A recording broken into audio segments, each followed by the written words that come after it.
আসসালামু আলাইকুম প্রিয় দর্শক। আজকে রান্না করব খাসির পায়া বা নেহারি। যেহেতু সামনেই কোরবানির ঈদ আসছে, তাই আপনারা কিভাবে খুব সহজে এবং তাড়াতাড়ি নেহারিটা রান্না করে নিতে পারেন, আজকের এই রেসিপিতে আমি সেটাই দেখিয়ে দেব।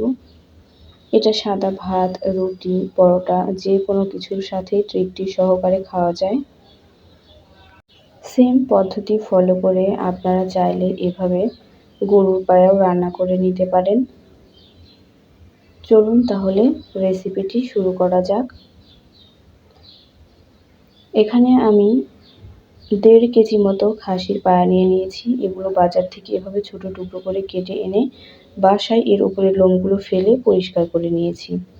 আজকে আমি এগুলোকে হাত দিয়ে মাখিয়ে প্রেসার কুকারে রান্না করে দেখাবো। এতে আপনাদের সময়ও কম লাগবে এবং রান্নাটাও ঝটপট হয়ে যাবে। একটা বড় পাত্রে হাড়গুলোকে ঢেলে নিচ্ছি। এর মধ্যে দিয়ে দিচ্ছি 1.5 চা চামচ হলুদের গুঁড়া, 1.5 চা চামচ লাল মরিচের গুঁড়া, স্বাদ মতো লবণ, দিয়ে দিচ্ছি 1 চা চামচ জিরার গুঁড়া, 1 চা চামচ ধনিয়ার গুঁড়া, 1 চা চামচ গরম মশলার গুঁড়া। সেই সাথে দিয়ে দিচ্ছি 2.5 চা চামচ ভর্তি করে আদা ও রসুন বাটা। এখন এর মধ্যে গোটা মশলাগুলো অ্যাড করব। 4 টুকরা তেজপাতা, 4 টুকরা দারচিনি, 5 থেকে 6টা এলাচ এবং 6 থেকে 7টা লবঙ্গ। দিয়ে দিচ্ছি এর মধ্যে 3 টেবিল চামচ পরিমাণ সয়াবিন তেল। এখন এই মশলাগুলোকে হাড়ের সাথে খুব ভালোভাবে হাত দিয়ে মাখিয়ে নেব।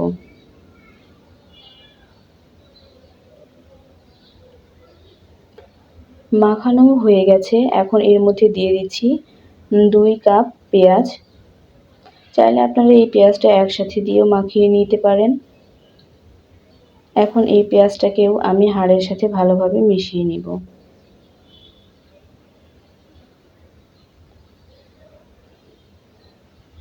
মেশানো হয়ে গেছে। এখন আমি এই হাড়টাকে একটা প্রেসার কুকারের মধ্যে নিয়ে নিচ্ছি। প্রেসার কুকারে রান্না করলে এটা খুব সহজে এবং কম সময়ে রান্না হয়ে যায় এবং হাড়ের যে মাংসগুলো থাকে সেটাও অনেক ভালো মতো সিদ্ধ হয়ে যায়। বাটিটা ধুয়ে একটু পানি দিয়ে দিলাম। এখন প্রেসার কুকারের ঢাকনাটা না লাগিয়ে এটাকে 5 থেকে 7 মিনিট আমি এভাবে একটু নেড়ে কষিয়ে নেব। এতে করে মশলাগুলো হাড়ের সাথে খুব ভালোভাবে মিশে যাবে এবং পেঁয়াজটাও সফট হয়ে আসবে।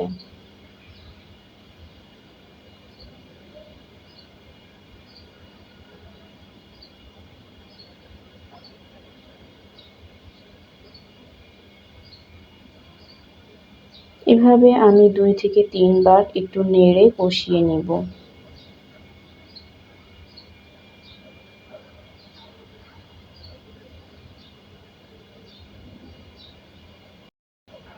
কষানো হয়ে গেলে আমি এর মধ্যে পর্যাপ্ত পরিমাণে পানি দিব সেদ্ধ করার জন্য।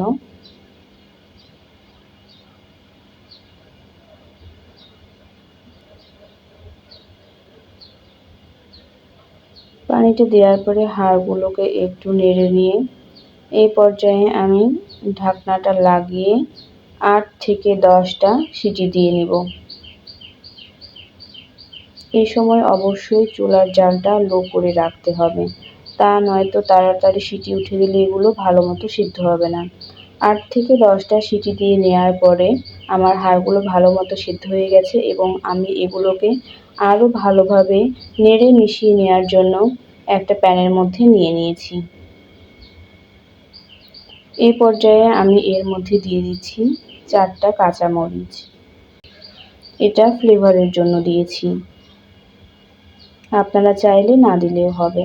রান্নাটা প্রায় হয়ে এসেছে। এই পর্যায়ে আমি উপর থেকে ছড়িয়ে দিচ্ছি ভাজা জিরার গুঁড়া।